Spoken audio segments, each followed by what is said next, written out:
I just feel like we don't talk enough about the kind of girl who disappears. Not because she's invisible, but because she learned early that life runs smoother when she doesn't take up space. She's the one who's calm, polite, always reading the room. She shifts herself just enough to avoid conflict, to avoid attention, to stay safe.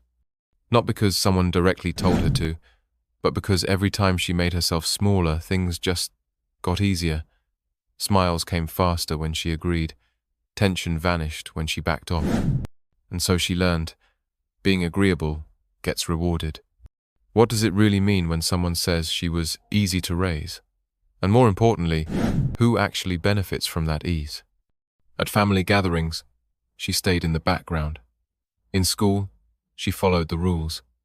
In group photos, she smiled on cue. Behind closed doors, she kept quiet, even when something hurt. It never looked like performance because it wasn't. It was survival, a kind of subtle, emotional intelligence that shaped itself into personality. Over time, those small adjustments, shrinking, smoothing, softening, became identity, and everyone praised her for it. She's so mature for her age. She never causes trouble. But what happens when that praise becomes a cage? When the only version of you that gets love is the one that takes up the least amount of space?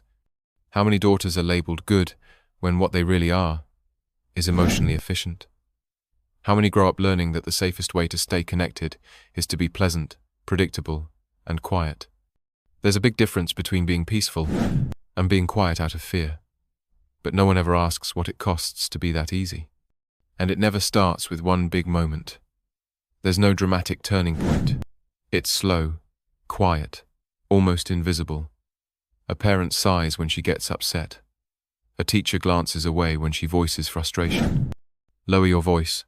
Don't be so sensitive. It's not a big deal. They're not acts of cruelty. They're acts of calibration. And kids, especially sensitive ones, they calibrate fast. They don't need punishment. They just need to notice what gets rewarded and what doesn't.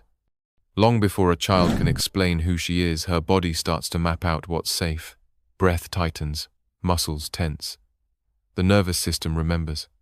Donald Winnicott once called it the emergence of the false self, a protective version of the self that shows up when the real one feels like too much for the environment. So she learns to show only the parts that fit, not because she's manipulative, but because she's relational. She wants connection. And when connection feels conditional, she'll reshape herself to keep it. Dr. Gabor Mate describes this as the tension between authenticity and attachment. When a child feels that being fully herself might threaten belonging, she'll choose belonging every single time. At first, the cost is invisible. A little tightening in the throat before speaking. A subtle scan of faces before finishing a sentence. A growing sense that certain emotions, anger, sadness, disappointment, are just too loud to be safe. Eventually, the nervous system doesn't ask if it's fair. It just adapts. That's its job, to keep us safe in the environment we've been handed.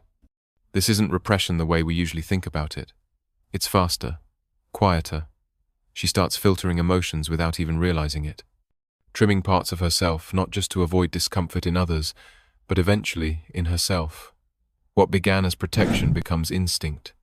Soon, she no longer remembers what she would have felt if safety hadn't been part of the equation. And the wild part? No one sees it. She's calm, cooperative, collected. But beneath that exterior is a nervous system trained by silence, not violence. Conditioned by subtle cues, we love you most when you're easy to manage. And then, the mask becomes the mirror. It doesn't feel like something she wears. It feels like who she is. And that's the danger, because people don't question masks that look like personality. There's a unique kind of skill in becoming what the room needs. Laughing on time, apologizing when no one asked, offering help without being asked because your presence always feels like it needs justification. These aren't personality traits. They're survival strategies. A carefully rehearsed routine of being digestible, predictable, easy, and everyone celebrates it. You're so mature. You're so emotionally intelligent. You're so easy to talk to. But what they're really saying is, you never ask for too much. The truth is, she feels everything deeply. She's just learned to translate those feelings into something smoother, something safer. Her emotional responses are tidy, curated, appropriate. And the applause that comes with being stable? That's not the applause of being seen. It's the applause of being non-threatening. The world loves the false self. It rewards her. It calls her successful, balanced, wise. But that calmness, that predictability, it's often not confidence, it's hyper-awareness. It's emotional labor, repackaged as personality. And then the cost shows up, not always in a breakdown, but in the body, in ways she can't explain. She's exhausted but can't sleep, restless but can't move. Her mind won't shut off when things are calm because calm doesn't feel safe. Stillness was never a place of peace, it was the space where she had to scan harder. She starts rehearsing conversations before they happen, replaying them after. Not because anything went wrong, but because hypervigilance is second nature now. And the worst part? Nothing looks wrong. Everything functions. But on the inside, she's running on fumes. The symptoms don't come with a story. There's no defining trauma to point to. Just 1,000 little moments when she chose regulation over honesty, compliance over authenticity. Science tells us the body keeps score. Emotion lives in posture, breath, tension. The nervous system doesn't forget what the mind tries to ignore. When you're silent long enough, the body speaks for you through fatigue, illness, anxiety. But the loss isn't just physical, it's existential. You begin to forget who you are outside of adaptation. You lose the outlines of your original self not with a crash, but with a slow dissolving. You don't remember what excites you. You can't name what frustrates you. Your preferences feel like educated guesses. You've become fluent in being flexible, but fluency isn't the same as authenticity. Eventually you hear the same compliments you've always heard. You're so easy to be around. You're always calm. You never make things complicated. And maybe a part of you still takes pride in that. But deeper down, something stirs. A quiet question forms.